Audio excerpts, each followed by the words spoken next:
Naše selo Vukšić doživjelo je sudbinu mnogih sela koji su bili pod okupacijom srbočetnika, tako da smo mi mještani sela Vukšića prilikom prvih barikada osjećali se ugroženo i mi smo se samo organizirali. Znači, samo organizirali smo i napravili smo u našem selu seoske straže.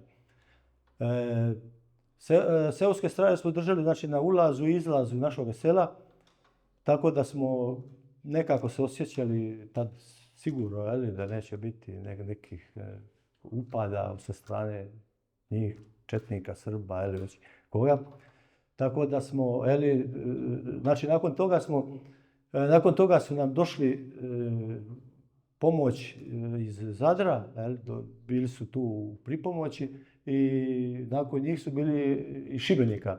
I tijekom njih osnovan je rezervni sastav policije koji je skupa sa njima, sa šibenskom tom jedinicom, držali smo položaje isto van sela, na kraju jednog i na kraju drugog kraju sela. Tako da smo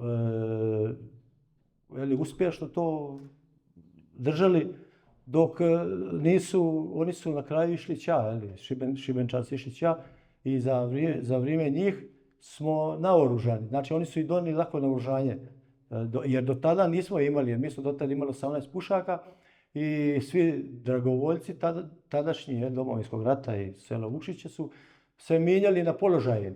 A naoružanje je bilo na položaju, znači nismo imali dovoljno naoružanja. I znači prilikom dolaska Šibenčana oni su nas naoružali. Tako da smo onda svaki dragovoljac je imao naoružanje, lako naoružanje. Tako da smo mi tad mislili da nam ne može niko ništa. I znači onda već smo se osjećali da tu možemo, onda se ljudi ali smo bili svakodnevno granatirani. Svaki dan to je bilo redovito, granatiranje, rušenje našeg sela, a i na kraju se Šibenčani se povukli, ljudi su ošli na druge položaje, mi smo ostali znači sami tu. Držali smo isto tako te položaje. Nakon svakog mirovnog sporazuma u selima Šibenskog zaleđa ponovo se ratuje. U selu Vukšić tukli su sinoć s 2 uporišta terorista i okupacijske vojske iz pravca Kolarne i Morpolače. I dok razgovaramo s gardistima, oko 12 sati počeo je novi napad. Puca se iz streljačkog naoružanja.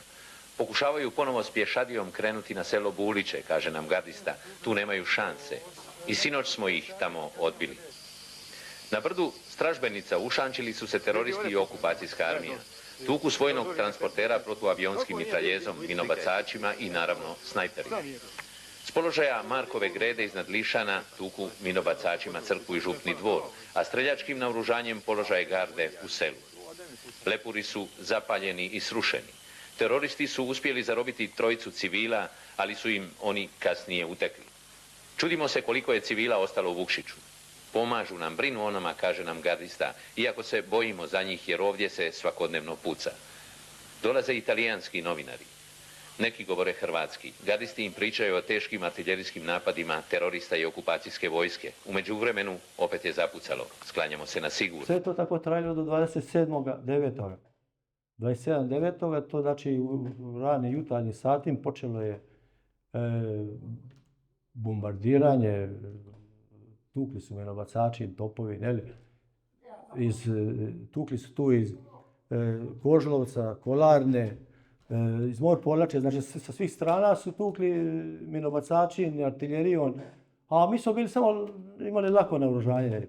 Tako da smo taj dan, mi smo mislili da je to jedan od onih dana svakodnevno, kako smo stukli. Tako da oko 2 sata poslije podne smo primijetili da su tenkovi već došli tu u naše polje i pošto nismo imali protuoklopnih sredstava, mi smo imali pješačko naoružanje koje nije dostatno, ne možemo se suprotstaviti, protutenkovski, protiv oklopnog sredstava nismo imali. I na kraju smo se odlučili i povukli smo se prema Bilovlaci, Stankovcima i tu smo i ostali, neki su ostali tu do Oluje, neki su se otišli u neke gardijske brigade, neki su otišli u Šibenik, Zadar i tako.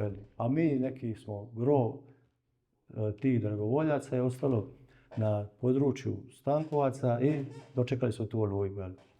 Ko vam je izdao zapovjed da vas imenuje zapovjednikom tog Tad kad se osnivali rezervni sastav policije, to je Bošnjak, mislim da se zva Bošnjak, on je bio šibenske te jedinice, kako se zvala tada. Jel.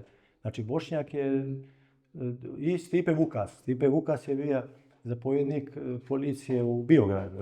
Tako da se u njihovo vrijeme je osnova rezervni sastav policije. Jel. I skupa sa njima mi smo djelovali na ovom području. Dakle. Ovdje u našom brdu Čelinki slušao sam na radio Knin da u Vukšiću ima 2500 zenga, da i ne more živi vrag išćerati ispod zemlje. Dolazi Đuro Župan, zapovjednik specijalnih postrojbi policije u Vukšić, dovodi svoje snage sa 6 Bedforda. Oni su kružili, došli su u noć i on je njima naredio samo kružite oko tog brda, nek se stvara lanac, tu gasite svjetla, tu i palite i samo kolajte. I dođe Ademi, general naš Ademi, i ispod mosta ovdje tu kod nas u Vukšiću ispali na Mačkov kamen 3 granate. Prvu je podbacio, drugu predbacio, a treća je pala na vrh kape i on se mora povući. To su bile, onda sam ja otišao u Čelinku kad su oni to javili na radio Kninu da nas ima 2500 zenga. Ja i Mario Marić, zvani Ciki, i Marinko Ledenko smo odnijeli zastave. Onu do ceste koja gleda prema Buliću, nju smo prvo obisli, drugu smo obisali tamo prema Lišanima na kraju brda. Mi se nismo niti izvukli. Mig je nadliča onaj prostor. Mi smo utekli pod jedan mali mostić u Jarugicu i oni su mislili oni su to raketirali. I svi su rekli, odnijen je vrag sreću, nisu preživjeli. I mi smo se izvukli u selo, ali ta zastava koja je bila do Bulića, mi smo visali ovu drugu, ova je već bila srušena od minobacačkih granata. Ja sam na brdo ovo gore na Gradinu odnija banderu, to je stup, drveni stup betonski, vodovodne cijevi i pravio sam gnjizda da imamo topnička mista, da imamo raketne protuavionske, jer svaka kuća je bila pogođena, mogli su je gađati kako hoće.